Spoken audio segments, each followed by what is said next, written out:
Hello everyone, welcome to Mampi Rasoi চ্যানেলে সবাইকে স্বাগত জানাই। আজকে বন্ধুরা নতুন রেসিপি একটি শেয়ার করব তোমাদের সামনে। পিঠে তো অনেক খেয়েছো, এরকম পিঠে একবার হলেও বানিয়ে খাবেন। আশা করছি তোমাদের এই রেসিপিটি ভালো লাগবে। দুর্দান্ত স্বাদের একটি রেসিপি, ছোট বড় সবার পছন্দ হবে।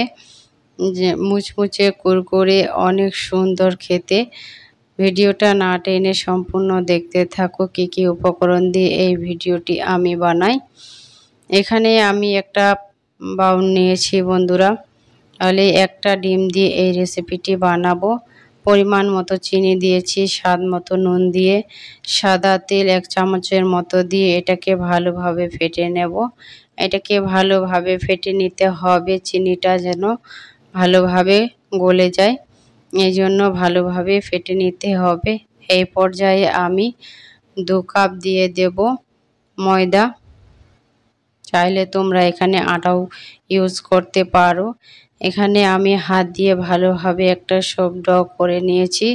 এখন আমি 5 মিনিটের জন্য ঢাকনা দিয়ে দেব।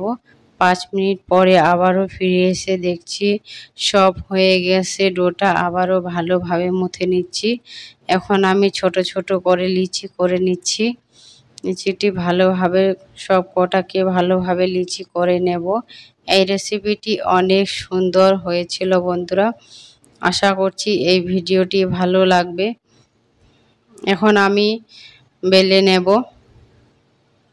লিচিটাকে নিয়ে ভালোভাবে আমি রুটি বেলে নেব। এভাবে পাতলা পাতলা করে বেলে নিতে হবে। দেখতে পাচ্ছি এইভাবে আমার বানানো হয়ে গেছে। এখন ছুরির সাহায্যে আমি ভালোভাবে কেটে দিচ্ছি। এইভাবে কেটে সাইডগুলো ফেলে দিতে হবে। এখন আমি মাঝখানে ভালোভাবে আরও কেটে নিচ্ছি। এভাবে আমি একটা শেপ দিয়ে দেব। এখন আমি এটা রেখে দেব। এইভাবে একটা শেপ দিয়ে দেব। তোমরা চাইলে যে কোনো শেপ দিতে পারো বন্ধুরা। আশা করছি এই রেসিপিটি ভালো লাগবে। ভালো লাগলে লাইক দিয়ে বন্ধুদের কাছে শেয়ার করে দেবেন। নতুন বন্ধু হয়ে থাকলে ভিডিওটি সাবস্ক্রাইব করে রাখবেন। এইভাবে আমি শেপ দিয়ে দিচ্ছি একটি কাঠের সাহায্যে। এখানে আমি গেঁথে দিচ্ছি, না হলে খুলে যেতে পারে। এইভাবে আমি সব কটাকে বানিয়ে নিয়েছি। এ পর্যায়ে গ্যাসে কড়াই বসিয়ে আমি তেল অ্যাড করছি।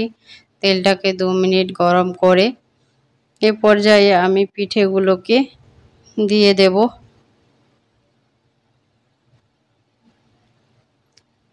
এখন গ্যাসটাকে লো ফ্লেমে রাখতে হবে, না হলে পুড়ে যেতে পারে। এভাবে আমি সব কটাকে দিয়ে ভালোভাবে উল্টে পাল্টে এটাকে ভালোভাবে ভেজে নেব।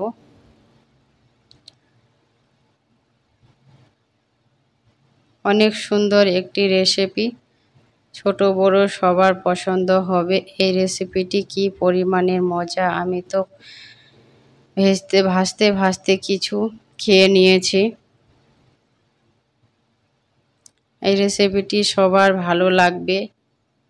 এইভাবে আমি সব কটাকে ভালোভাবে ভেজে নিচ্ছি। এ পর্যায়ে আমার সব কটা ভাজানো হয়ে গেছে, দেখতে পাচ্ছি।